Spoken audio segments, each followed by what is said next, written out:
음, 그 지금 감사와 탄식이 둘 다 공존하는 시편이다. 그러니까 어떻게 보면은 감사로 시작해서 탄식으로 마치고 있는 거다. 있는 시편이다라고 할 수 있어요. 근데 조금 특이해요. 왜냐면 보통 시편은 다른 데는 회개에서부터 시작해 갖고 아니면 감사하거나 찬양으로 끝나는, 그러니까 부정적으로 시작해서 긍정적으로 끝나는 부분들이 많은데 이 시편은 특이하게 약간 탄식으로 끝나고 있어요. 먼저 감사로 시작했다니까 했다가 탄식으로 시작하고 있어요.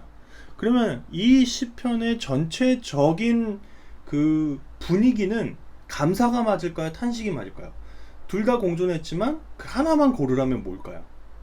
탄식이죠. 네, 탄식이에요. 어?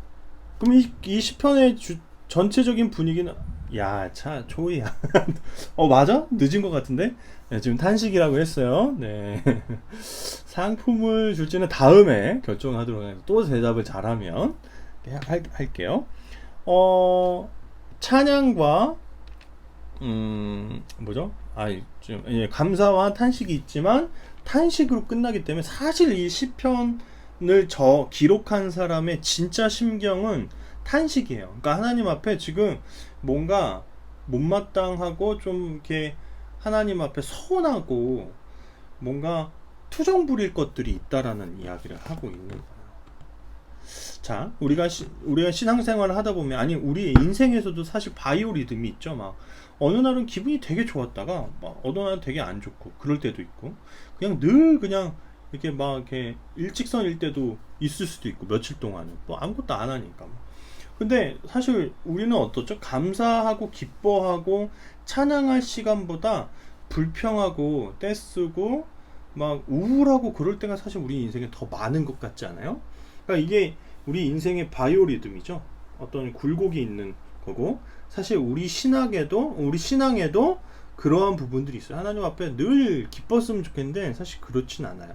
누구라도 그렇습니다.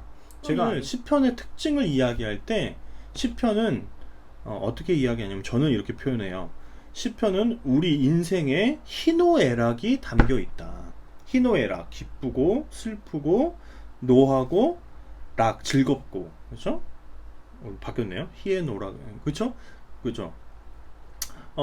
근데 이 희노애락이 저는 그럼 누구 앞에서 희노애락이냐? 하나님 앞에서 희노애락이다. 그러니까 하나님 앞에서 우리의 모든 감정을 다 토로하는 거예요. 보니까 이 시편 기자는 진짜 솔직해요.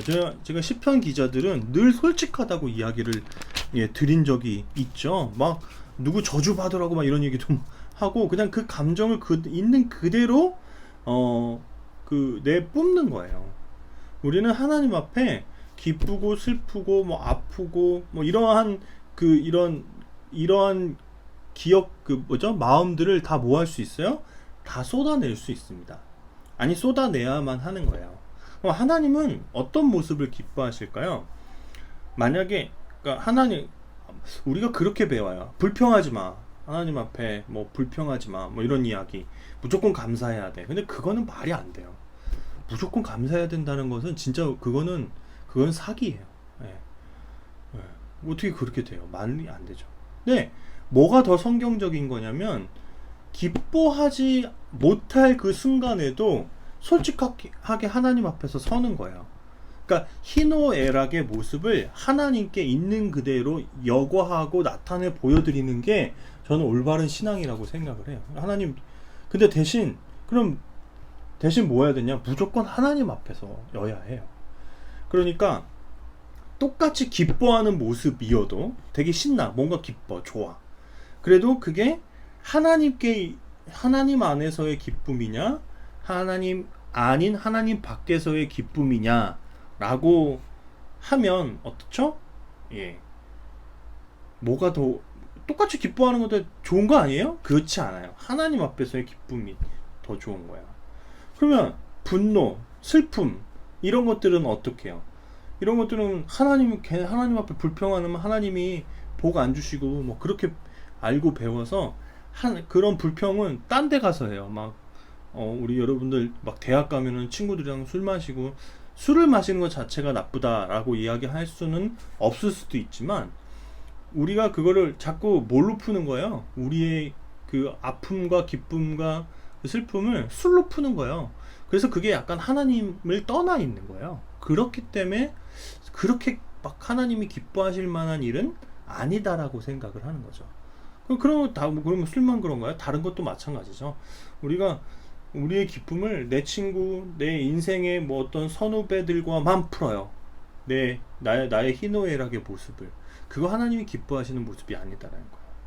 똑같은 희노애락이라고 할지라도 누구 앞에 있어라? 하나님 앞에 있어라.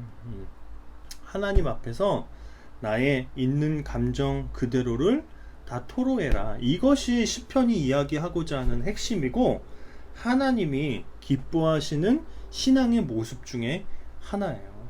예. 저는 참 여러분 중고등부 나이 때 참 교회를 자주 갔어요.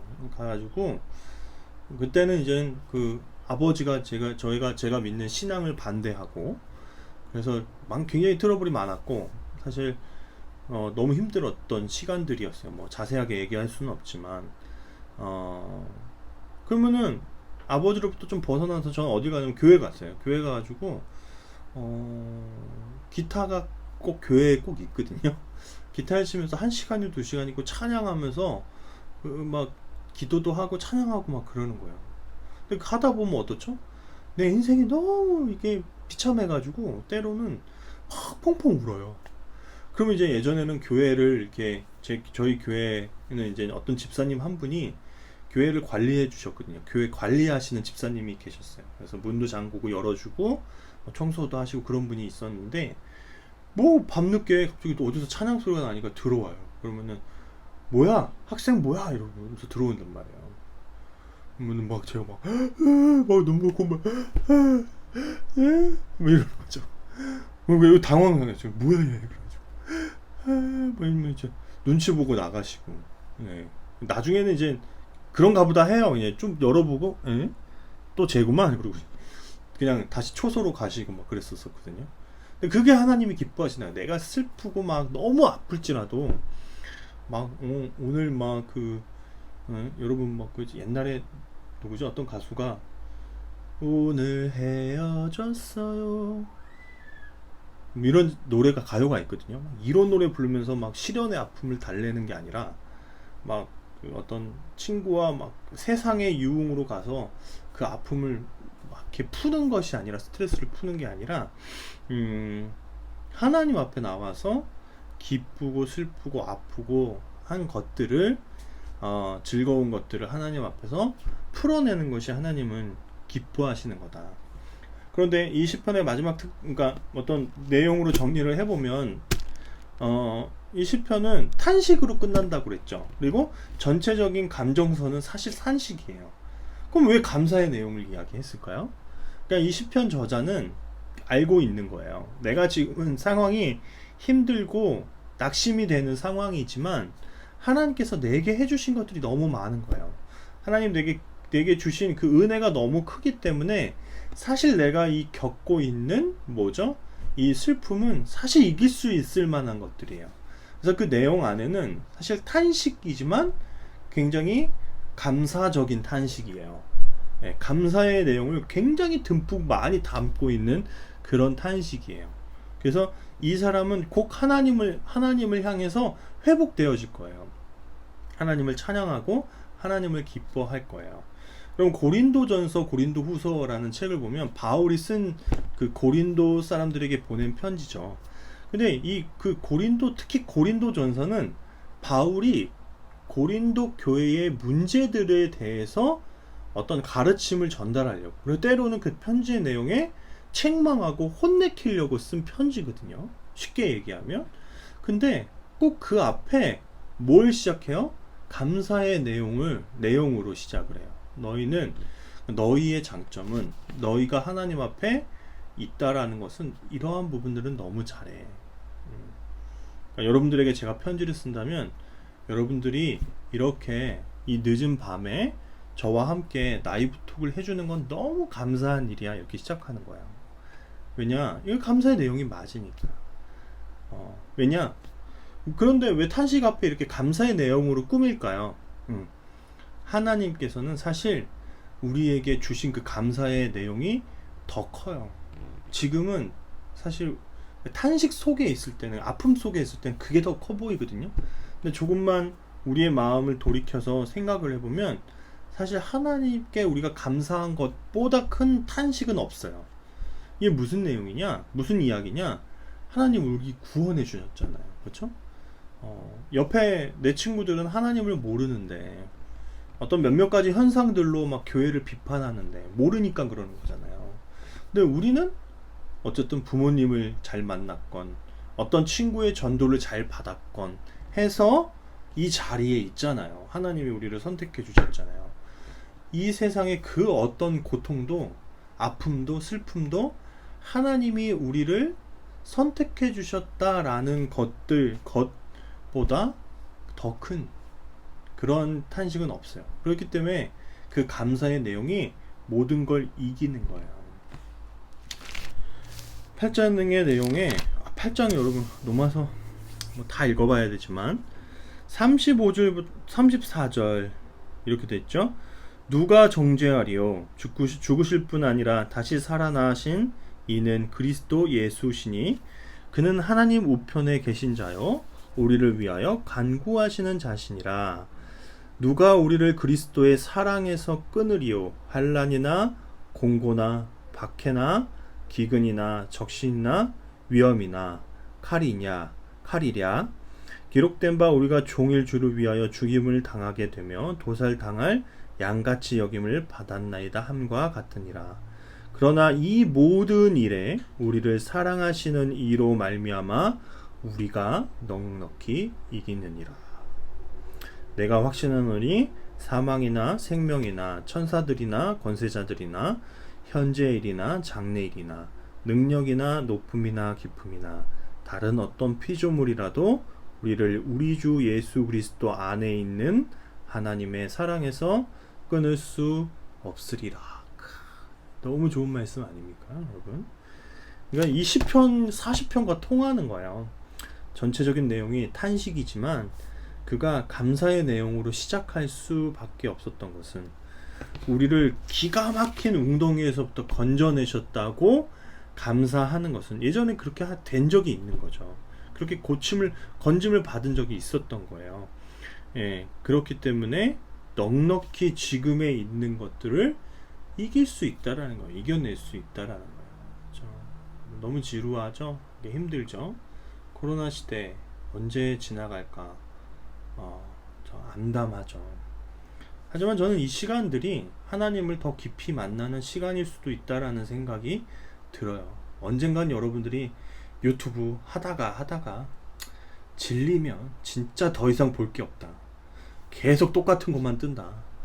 그러면 언젠가는 하나님 앞에 좀 나와서 하나님의 말씀을 찾아서 보기도 해보고 그러면서 이 코로나의 긴 그 비대면 시간들을 하나님으로 채워갔으면 좋겠다는 생각이 들었어요. 그래서 여러분 많은 분들이 시청해주지 못하는 그러한 라이브 방송이고 그러한 말씀의 시간이고 그렇지만 그럼에도 그냥 굳건히 해내보자. 그럼 언젠가는 하나님 말씀에 이렇게 좀 녹아져서 정말 하나님 말씀이 이렇게 깊구나 하면서 돌아올 사람들이 있지 않을까 하는 생각들을 하고 있습니다.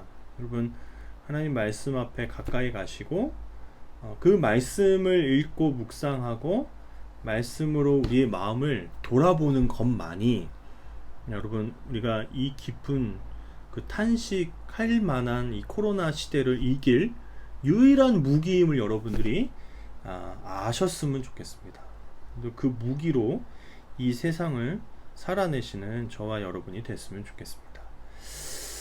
감사합니다. 하나님 감사합니다. 오늘도 이렇게 주님 앞에 나와 말씀 듣습니다. 하나님 우리가 사실 인생에서 탄식하고 하나님 앞에 불평할 만한 것들이 너무나 많습니다. 시편 40편의 기자도 그러했습니다. 그는 지금 고통 속에 아픔 속에 원수들의 비방과 손가락질이 있는 그러한 환경들 가운데 있습니다. 그러면 세상이 하나님 정말 세상이 우리를 손가락질합니다. 가짜들이라고, 하나님은 없다고, 기독교인들과 상종하고 싶지 않다라고 그렇게 비방하는 시대 속에 살고 있습니다.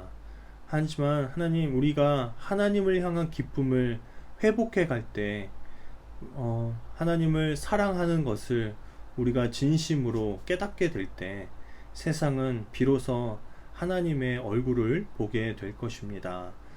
하나님, 우리가 그러한 빛과 소금이 되게 하시고 하나님 믿는 기쁨을 회복하는, 알아가는 중고등부 모두가 될 수 있도록 인도하여 주옵소서. 오늘 말씀 예수님의 이름으로 기도합니다. 아멘. 네.